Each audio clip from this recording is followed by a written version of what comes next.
The twin sons of Arden, 9 burned high over the red plains, turning the sand into waves of heat that shimmered like fire.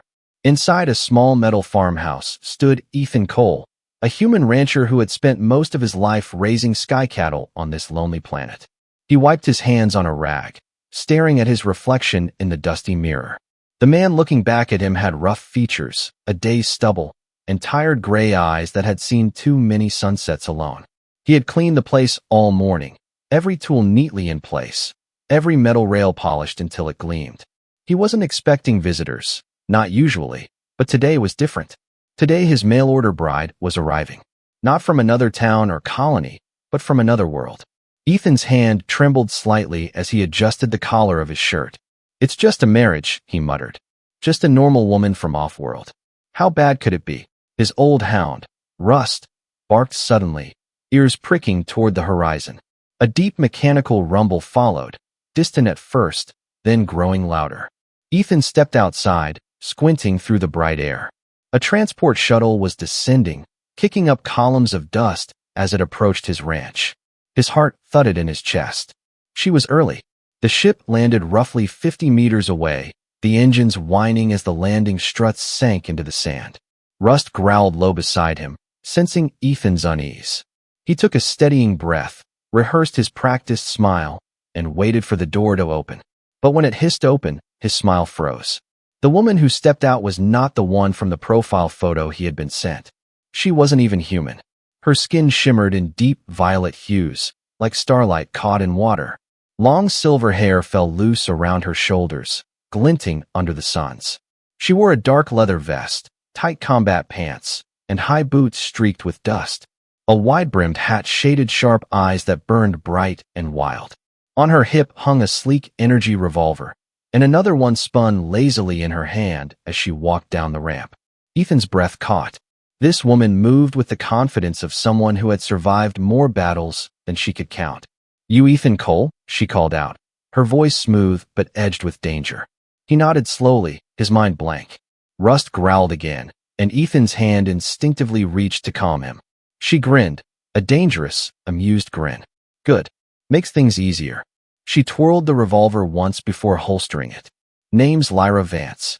And before you ask, no, I'm not your bride." Ethan blinked, still trying to make sense of what he was seeing. Then, "Who the hell are you?" Lyra tipped her hat back and looked him up and down. "Let's just say the woman you were expecting got a better offer. I paid her to swap places with me. She's probably halfway to the luxury colonies by now." Ethan's eyes narrowed. "You bought her ticket?" "Borrowed it," she said with a smirk. "Needed to disappear fast. And nothing's more invisible than a new bride on a forgotten planet." He took a small step back toward the door. "Disappear from who?" She leaned in slightly, her voice lowering. "Let's just say some people want me very, very dead." Before Ethan could respond, the distant whine of engines echoed again. This time sharper, faster, angrier. Lyra's head snapped up, her expression tightening. "Damn it," she hissed. "They tracked me."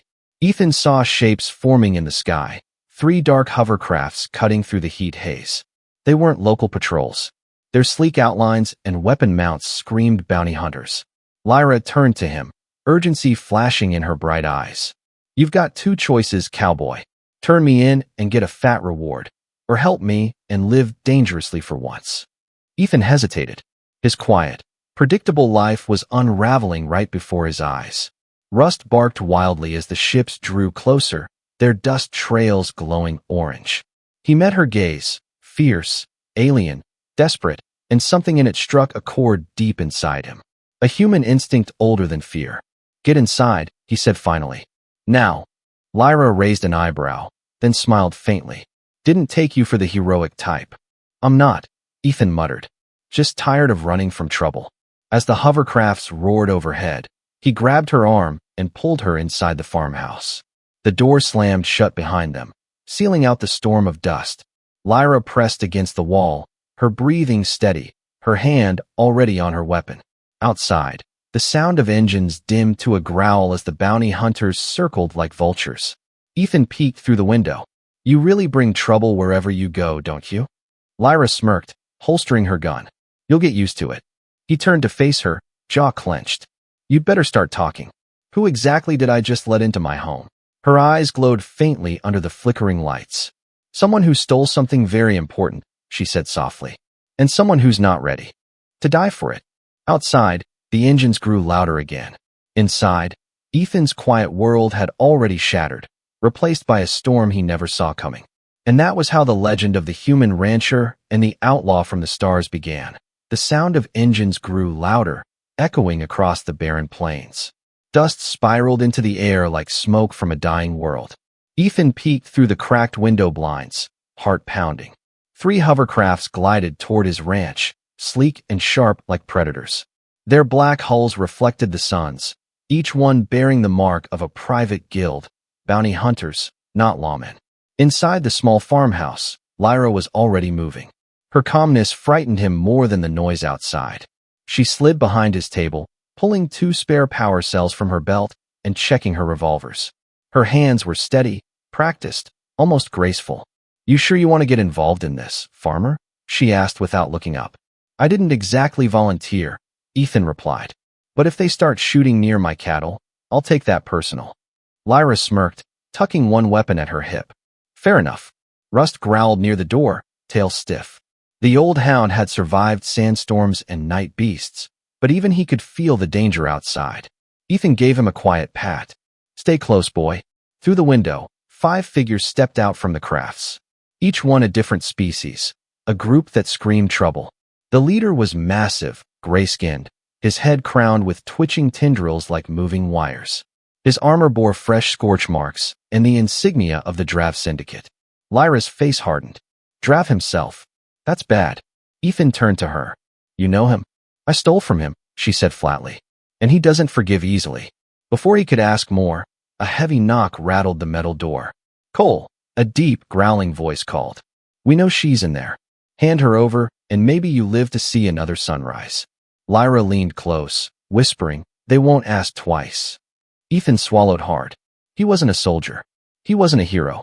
He was a rancher with a failing herd, an empty house, and a quiet life that had just been kicked to pieces. But something inside him, maybe pride, maybe sheer human stubbornness, wouldn't let him hand over someone to die on his doorstep. "Do they know what she looks like?" he asked quickly. "Probably," Lyra said. "But I can make them doubt." Her blue-violet skin shimmered briefly, and the glow beneath her surface dimmed. She pulled off her hat, mussed her hair, and slipped into one of Ethan's old flannel shirts hanging near the door. In seconds, she looked less like an outlaw and more like someone's tired wife. Ethan blinked. What are you doing?" "Playing the part you ordered," she whispered, a sly grin curving her lips. "Mail-order bride from another world, remember?" Before Ethan could reply, she pressed herself against his side and whispered, "Hold me like you mean it." The knock came again, harder this time. Ethan gritted his teeth and opened the door. 5 hunters stared back. Drav loomed at the front, his tendrils twisting impatiently. "Step aside, human. We're searching for a fugitive, blue skin, silver hair, armed, dangerous." Ethan forced a laugh. "Sounds like half the miners who pass through here. You sure you're at the right place?" Behind him, Lyra appeared in the doorway, her hair now tangled, her voice soft and trembling. "What's happening, darling?" she asked sweetly, slipping an arm around Ethan's waist. Drav's black eyes flicked toward her. "That your wife?" "Yeah," Ethan said without missing a beat. "Just married today? From the bride exchange program." Lyra lowered her eyes, pretending to blush. "Is something wrong, sir?" Drav's expression darkened. He sniffed the air like a beast. "You don't look like the woman listed in the registry." Ethan shrugged. "Those agencies don't always keep updated photos. You want to see our marriage papers?" "Still processing in the interplanetary office, probably." A tense silence followed. One of the hunters shifted his weapon, ready to speak, but Drav raised a hand. His eyes studied Lyra, her body language, her calm breath, the faint smile tugging at the corner of her lips. Then, finally, he stepped back. "If she's not the one, we'll be back with proof." Ethan gave a polite nod. "You're welcome to bring a warrant next time." The group retreated slowly, the hiss of their hovercrafts fading into the wind. When the last one lifted off, Ethan shut the door and exhaled deeply. His knees felt weak. "That was too close," he muttered. Lyra turned to him, eyes glinting with amusement. "You lie surprisingly well for a man who lives alone." I wasn't lying, he said, trying not to stare at her. Just improvising. She stepped closer, her smile dangerous but warm. Improvising kept us alive. Rust whined softly as the engines disappeared into the horizon. For the first time since morning, silence filled the house again, except for the steady rhythm of two heartbeats that didn't quite trust each other yet. Ethan sank into a chair, rubbing his temples. You want to tell me now what they're after? What you stole? Lyra holstered her revolver, her expression hardening. Not yet. But I promise you this, Cole. If you keep helping me, your ranch won't just survive, it'll thrive. Her words hung in the air like prophecy, half promise, half warning. Outside, the wind carried the sound of retreating engines. Inside, a quiet storm had begun to brew, one far more dangerous than the hunters outside. Ethan didn't know it yet, but this was the moment his life stopped belonging to the dust and started belonging to legend. Night had fallen across the desert plain, spreading deep violet shadows over the silent ranch. The stars above Arden, 9 burned brighter than usual, glittering like shards of frozen fire. Ethan stood by the window, staring into the endless darkness where the bounty hunters had vanished. He knew they'd be back. Men like that didn't just give up. They circled, waited, and struck when least expected. Behind him, the crackling of the small fire filled the room. Lyra sat cross-legged on his worn couch, her revolvers disassembled on the table. Every move she made was precise, efficient, beautiful in a cold way. She cleaned the metal with a steady rhythm, her eyes half-focused, as if she had done this 1,000 times before. Ethan finally turned from the window. You handle those like they're part of you, he said quietly. They are, Lyra replied without looking up. You learn to keep your weapons closer than friends when everyone wants you dead. Ethan folded his arms. Then maybe it's time you tell me why. She set one of the gleaming revolvers down and leaned back against the couch. The flames reflected in her eyes, turning them into twin sparks of blue fire. I stole something called the Eden Core, she said at last. A prototype designed by a corporate syndicate called Novagen. Ethan frowned. Never heard of it. You wouldn't have. They work in the shadows, building things too dangerous for the public to know. The Eden Core is terraforming technology. He raised an eyebrow. Like what they used to make this place livable. Lyra shook her head. What they used took decades. The Eden Core can change a world in weeks. Turn barren rock into green valleys. Desert into paradise. It's powerful enough to save thousands of colonies, or destroy them. She leaned forward, her voice low and trembling with anger. They tested it on my homeworld. Promised to bring life back to the soil. Instead, they poisoned it. The process released toxins from the ground. Plants grew too fast, mutated, died, and then so did people. Ethan's chest tightened. Your family. Her eyes softened for the first time since she'd arrived. Gone. All of them. When I came back, there was nothing left but silence and ash.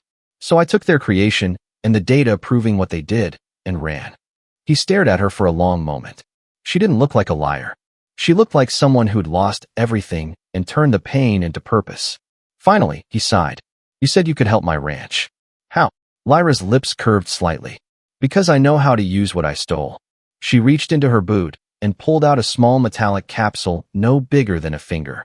It shimmered faintly, glowing from within. This is a seed. One drop can restore dead soil for miles. Ethan stared, skeptical but curious.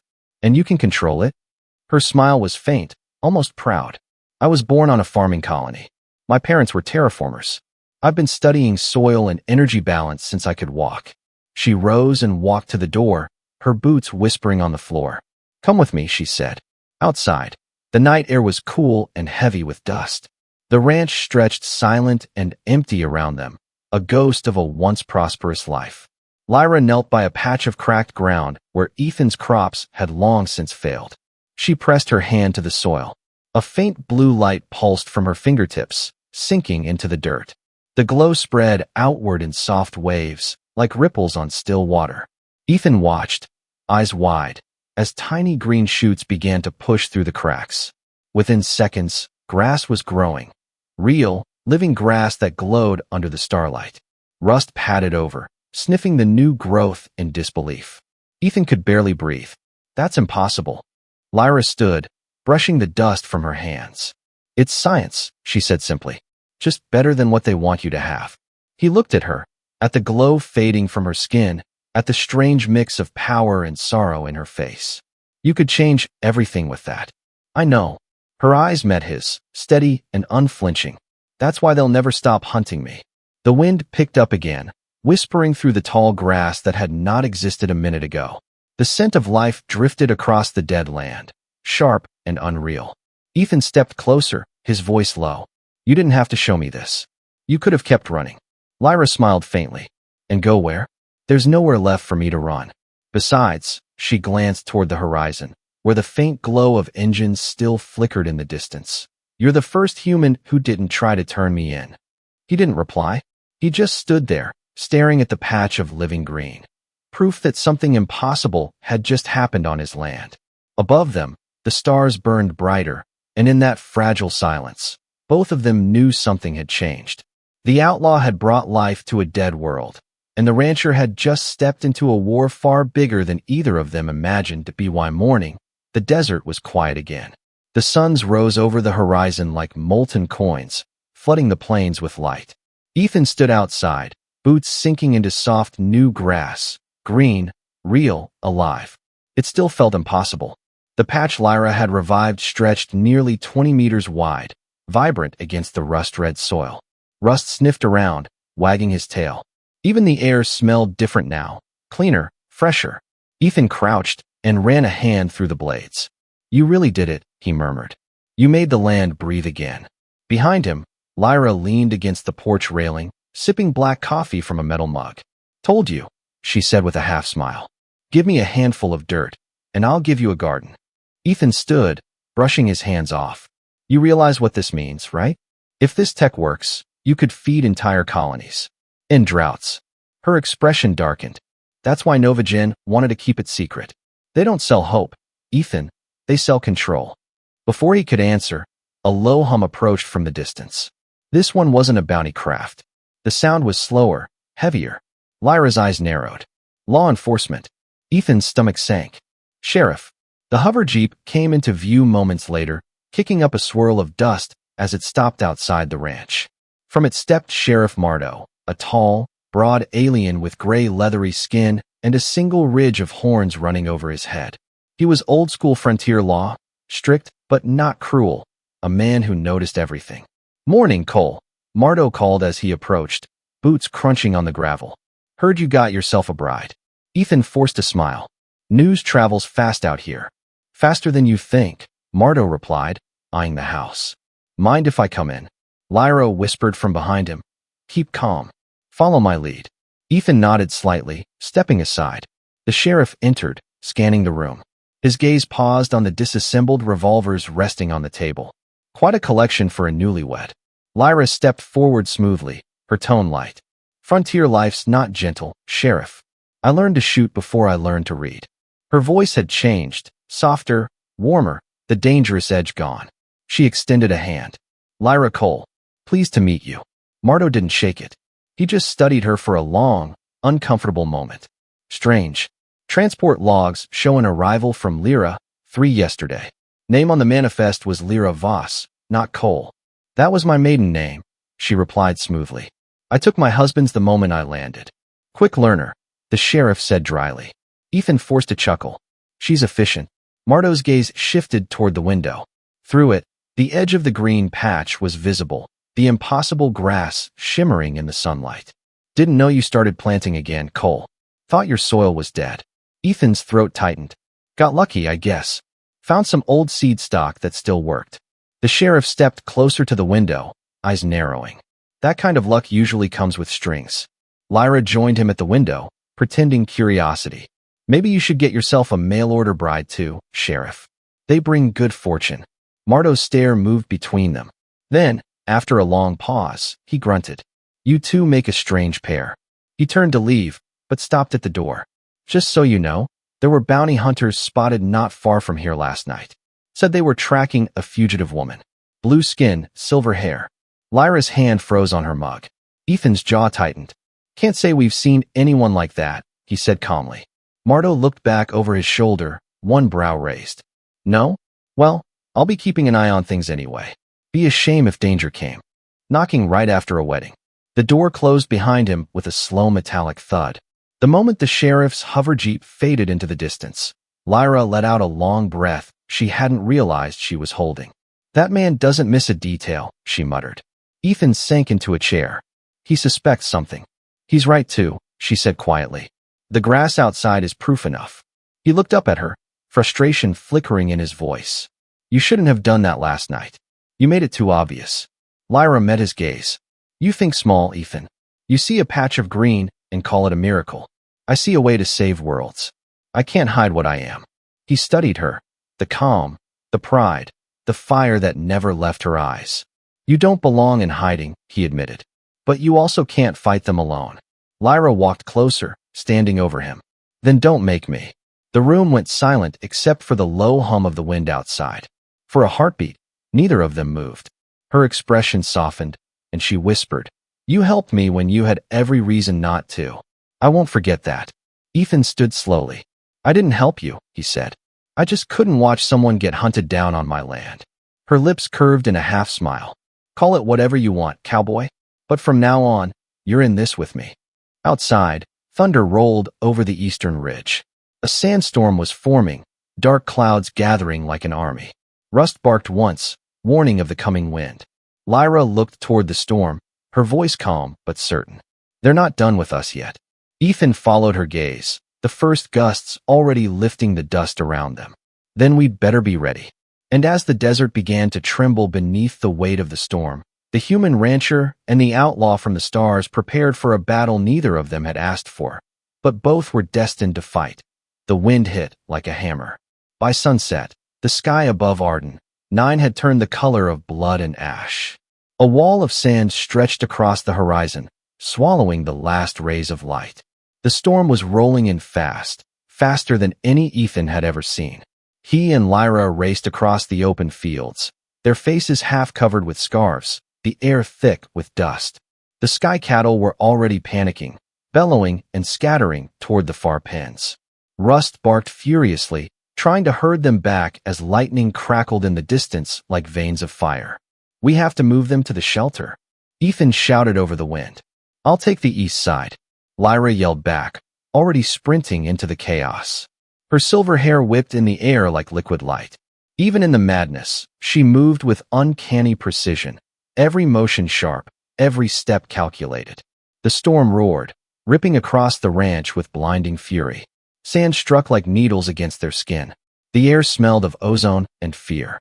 Ethan struggled to guide the heavy gates into place, his muscles burning from the effort. Through the blinding haze, he caught glimpses of Lyra, her hands glowing faintly blue as she calmed the terrified animals. Wherever she touched, the creatures quieted, eyes losing their wild panic. It was like watching the storm itself yield to her will. How the hell are you doing that? He shouted when she rejoined him near the last corral. She flashed a grin. Call it empathy with a little science. They slammed the final gate shut just as the storm fully descended. Dust blotted out the stars, thunder shook the ground, and visibility dropped to nothing. The two of them staggered back toward the farmhouse, half blind, half choking on grit. Inside, the house rattled as if the planet itself wanted to tear it apart. Ethan shoved the metal shutters closed while Lyra checked the seals on the door. Storm this size'll last half the night, Ethan said, his voice muffled by the roar outside. You might have picked the worst planet to hide on. Lyra gave him a sideways look. You humans always say that, until you fight back. Then you call it home. He couldn't help a small laugh despite the chaos. You've got a strange way of giving compliments. Maybe, she replied softly, staring into the fire. But I've seen what humans can do when the odds are impossible. You don't just survive. You adapt. For a while, they sat in silence. Two fugitives from different worlds listening to the fury of nature beat against thin metal walls. Then, beneath the wind, came another sound. A low, rhythmic hum. Mechanical. Too steady to be thunder. Ethan's head snapped up. Engines. Lyra moved to the window, peering through a narrow slit. They're back, she whispered. Drav's hunters. They're using the storm as cover. Through the swirling dust, faint lights glowed. Red, predatory. 3 hovercrafts crawling closer, half hidden in the maelstrom. Ethan grabbed his shotgun from the rack by the door. They picked a bad night for a fight. Lyra's expression hardened. No, they picked the perfect one. Storm hides the heat signatures. No law patrols will risk flying in this weather. Then it's just us, he said grimly. Just us, she agreed, drawing her twin revolvers. But we're enough. A deafening crash shook the outer wall, the first blast. Rust barked wildly, backing toward the kitchen. The front door dented inward, glowing where the plasma hit. Ethan crouched behind the table, adrenaline surging through his veins. What do they want, Lyra? Just the core. They want the core, and to erase anyone who's seen it, she answered.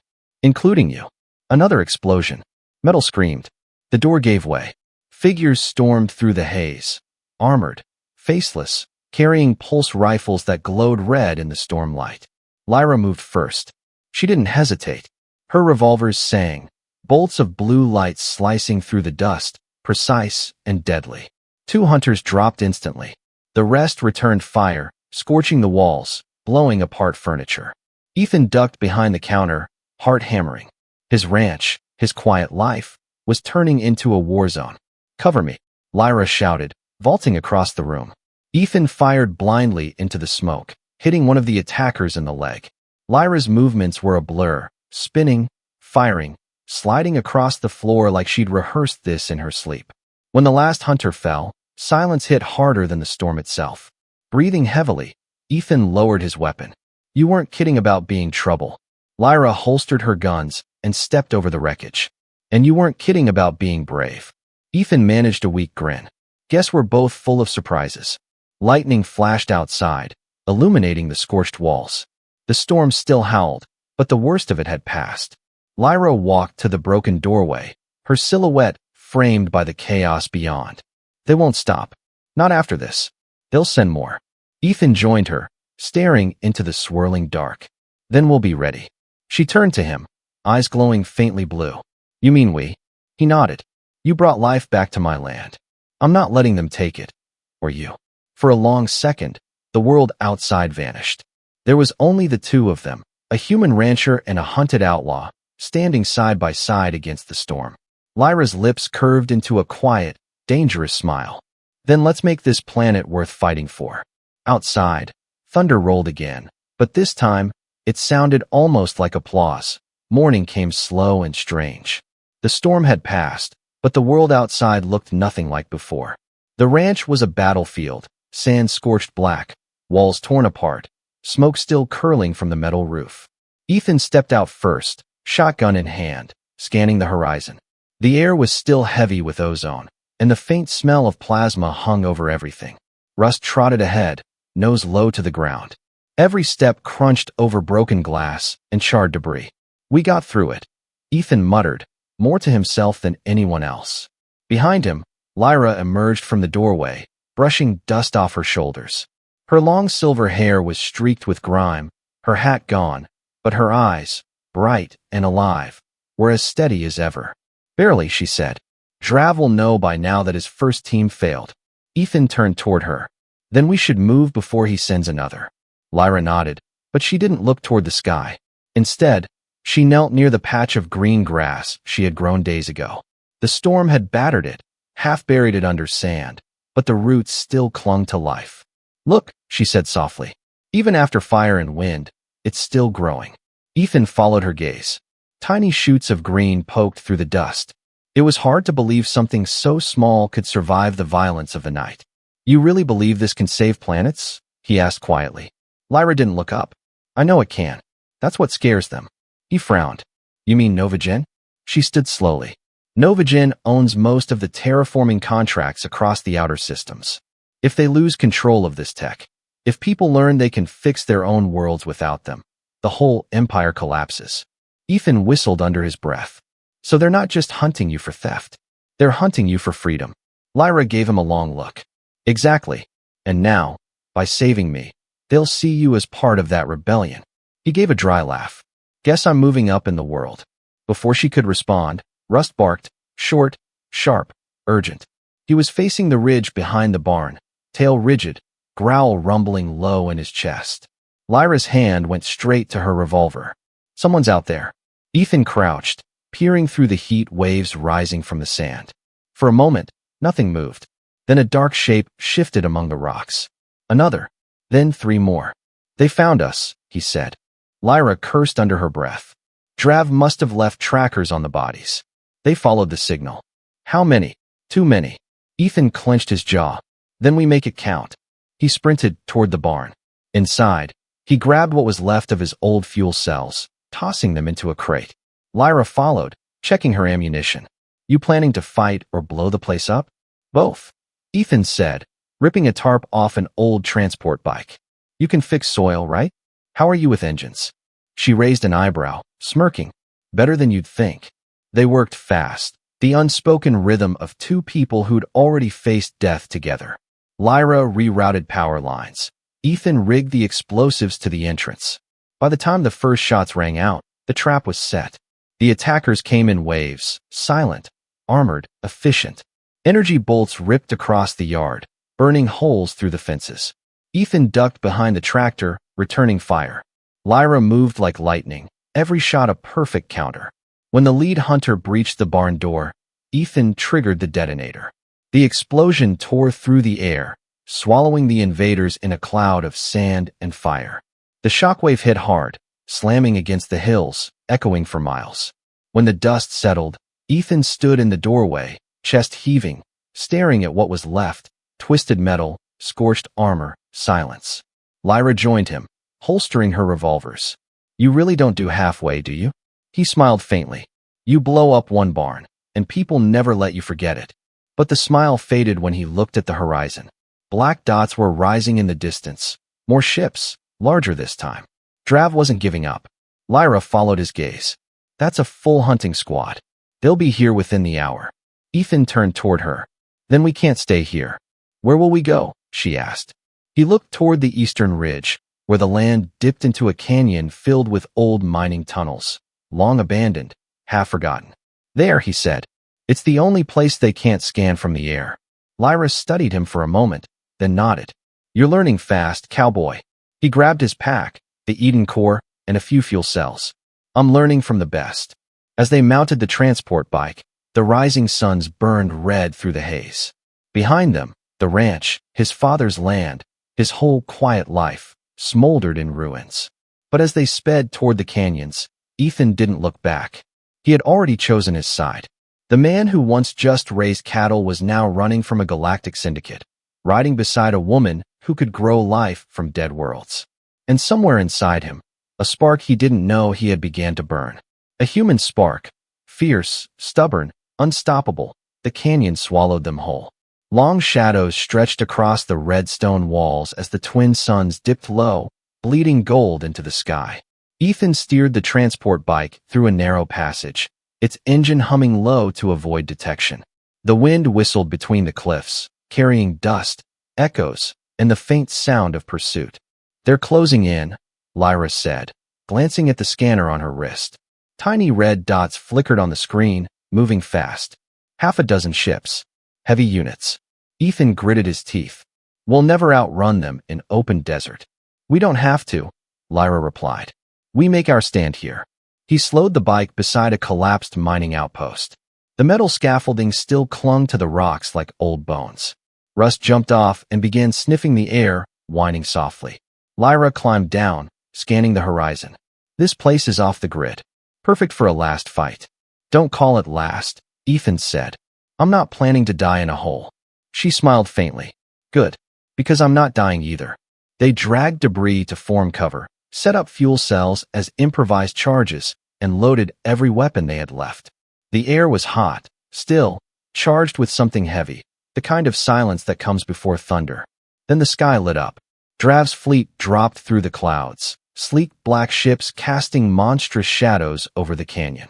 The ground shook as they landed, engines kicking up whirlwinds of dust. From the largest craft stepped Drav himself, towering, gray-skinned, his armor gleaming like molten iron. His voice boomed through a helmet amplifier. Lyra Vance, you have something that doesn't belong to you. Lyra stepped out from behind the barricade, eyes glowing faint blue in the fading light. You mean the thing you stole first? Drav's tendrils curled in anger. That technology could feed galaxies, if controlled properly. You risk everything with your arrogance. She raised her chin. No, you risk everything with your greed. He pointed at Ethan. And you, human, you could have lived quietly. Instead, you chose extinction. Ethan loaded his shotgun with a calmness that surprised even him. Funny thing about humans, Drav, he said. We don't take orders from anyone who threatens our home. The war began with light. Drav's men opened fire, plasma bolts raining down, scorching the canyon walls. Ethan dove behind the rocks, returning fire with sharp precision.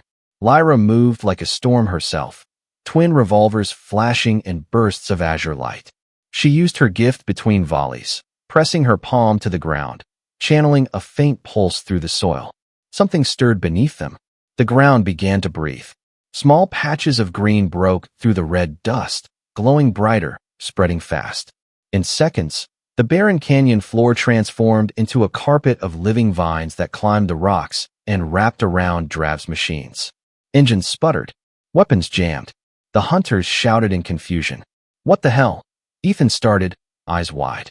The Eden core, Lyra said, voice trembling with focus. I'm amplifying it through the soil. She pressed both hands down, the glow in her veins blazing brighter. The vines thickened, slithering around the hunter's boots, pulling them down.